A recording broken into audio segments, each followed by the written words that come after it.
expect to see if we have a major bull trend or a big breakout to the upside or trend change in the euro, and we have a weakness or a neutral in the pound, you should expect an explosive move, and that's what we are getting.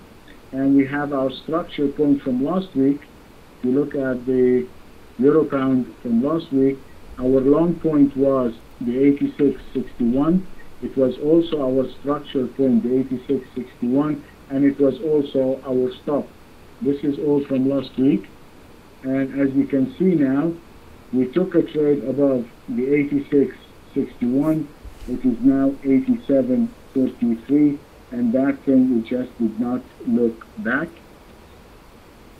So with that, we have now basically a breakout, a structural breakout, a trend change breakout in the euro pound, also to the upside, and that would indicate that we should get continuation or a follow through with regards to the euro pound. So the close that we have here is 87.33. It is a good close. We do not have any sell signal, so what we can identify also that below the 87 we can have a sell signal below the 87, and I need to find a buying point in order to take it to the long side. So my sell signal is the 87, so if I go to the intraday chart and I want to look for a structural point, you see that we have a structure point now, 87.20. See that? About 87.20. And then you have multiple momentum highs. Look at this congestion of momentum highs. 87.09, 87.08, 80. I mean, it is beyond. This is when you love it. This is when the chart is talking to you. And this is what I was telling you in the beginning of the session. This is how you interpret the chart, because you take a price point and it gives you a specific meaning. Right here you can see now that you have all this consolidation. 87, 06, 07, 09. What more do you want? If that's the case, then it's a no-brainer. We're only going to go short when it goes through this. As long as it's above this, we don't want to touch it. Goes below the 87.06, we're going to take it short. Above that, we're looking to be buyers. We're not going to fuss with it. Okay? We are going to buy it above the 87.40. This is our buying point. And I can place my stop right there, below the 87.20. So I'm risking about 20 pips or 25 pips on this trade. And if I go short below the 87, I'm going to place my stop again, in this case, right above the 87.10, because if it's able to break all of this move, I don't want to see it back again above the 87.10. So this is an easy trade.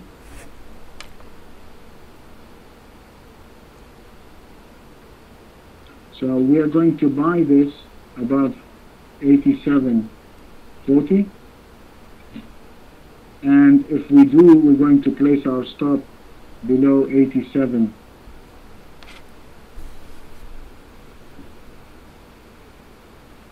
Let's say 20. I'm going to use it below the structure. Make it 15, so at least I don't want you to be specific on that. We're only going to go short below the 87. And if we go short below the 87, I'm going to use the 87.10 right above here as my short stop. My structural short in this case is the 86.61, which is this point over here. And my structural long, I have to find it from the chart.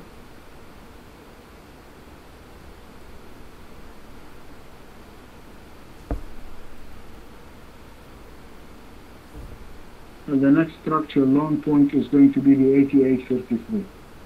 So the structure point to the long side is the 88.33. Alright, so this is the euro pound. we're going to buy above 87.40.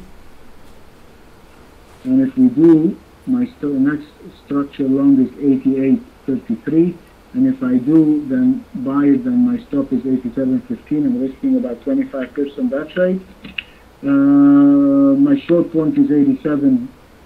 And if I do go short below 87, my stop is right above 87.10. I'm not going to give it more than 10-15 pips. And my structural short to the downside is the 86.61. Alright? That is the Euro pound. Anybody has any questions?